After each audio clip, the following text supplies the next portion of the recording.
Morning, class. Hope you're doing well. It's been a fun summer working with all of you, and it's been really stressful putting this dissertation proposal together. This was actually probably the hardest project or paper I have ever written, put together, studied, whatever you want to call it. It was ridiculously hard, and I'm sure it was hard for a lot of you as well. So I want to get into it just so I don't waste my time here. I titled my research proposal "Media and Taxes: A Dissertation Proposal." I'm Ken Newhouse. You probably know that from my discussion board post. Now, this focused, so I'm going to point out real quick in my abstract, this study focused on three different things. It focused on federal, state, and local taxes and media coverage of those taxes. So what I really wanted to look at was how different media organizations covered tax policy, not only in different states, but across the United States. And I also had a couple different research studies that I looked at from Australia, where they covered a couple tax increases that they had in their country as well. And then I included a couple of different communication theories in this study. Those were agenda setting and media framing. I could have done the spiral of silence theory, but I didn't at this time feel comfortable putting that in there because it really didn't make much sense to go along with the study. And lastly, just for this study, the research method of putting it together was to check the overall bias and then methods of framing and agenda setting that these media companies were using during their coverage of tax policy debates or tax policy in general at the federal, state, and local level. Okay, so starting out, my introduction, just so when you look at mass media, a lot of them cover taxes differently. In 2017, the Republican-controlled Congress and presidency passed, at the time, a $1.5 trillion tax cut. It lowered the corporate tax rate from 35 to 21%, and then did a few other things with small business tax cuts along with individual tax cuts as well.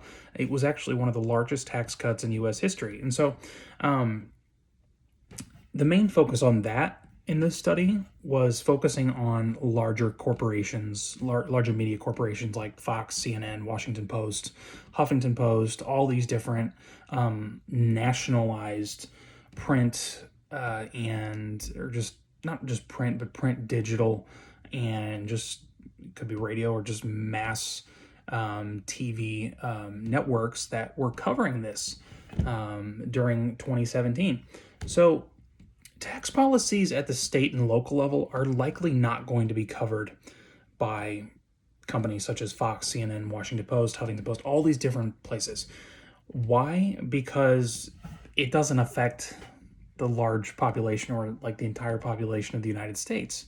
But when you get down to certain levels, for instance, in Missouri, where I live, in 2018, there was an income tax cut, and that got coverage across the state. It got coverage in Kansas City, it got coverage in St. Louis, it got coverage in Joplin, it got coverage in Hannibal, all over the state. So in Jefferson City, there are a few media companies that gave that tax cut a certain amount of coverage. Okay, there was a level of bias with them because some of the organizations lean left, some lean right. That's not the focus right now. But when you get down to the local level, you get different coverage as well. So in St. Louis County, where I live, a small town of Ellisville, just about 30 minutes west of St. Louis City, they had in 2017 a sales tax increase for the police that had just passed. It was very polarized. I personally was opposed to it because we already have sales tax rates here in St. Louis County that are approaching 10%, and it's just too high for me.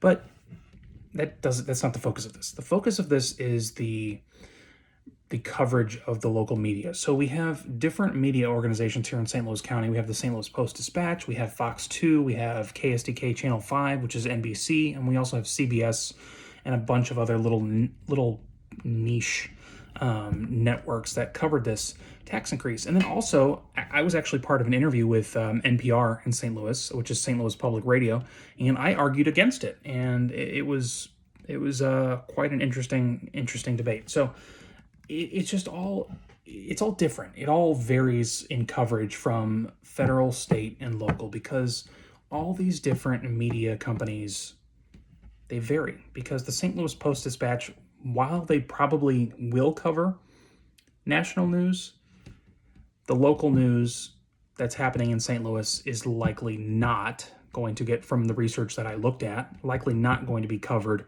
at the federal level, say with Fox News, unless it's truly polarizing. So I asked a couple of different research questions. The first that I really focused on was, do mass media change their coverage of tax policy when the mood shifts in Washington, any state, or in a local municipality? And this seems to really happen. A lot of the research that I found, especially with the federal tax debate from 2017, their mood really changed when things were kind of like going off the rails and the Republicans really weren't getting their act together when it came to tax cuts. The news kind of like went away. So it focused on something else. But that's where we look at agenda setting and framing. These companies, when it benefits them and people are going to tune in, get irritated, get happy with with the coverage of it, that is when these media companies are going to change their attitude. So as time started ticking down towards the end of 2017 and Republicans finally got their act in order, they passed this thing, and the media coverage on the left got really negative and the media coverage on the right got really positive. So they changed their attitude. So that was the research question that I really focused on, especially in chapter 3 of this paper. So I hope I broke some stuff down for you, talked about the different theories. It was very challenging, and I know this is far from complete, but I look forward to this challenge working ahead. Thank you for watching my video, and it's been a pleasure working with you all this semester. Best of luck moving forward in your doctoral program.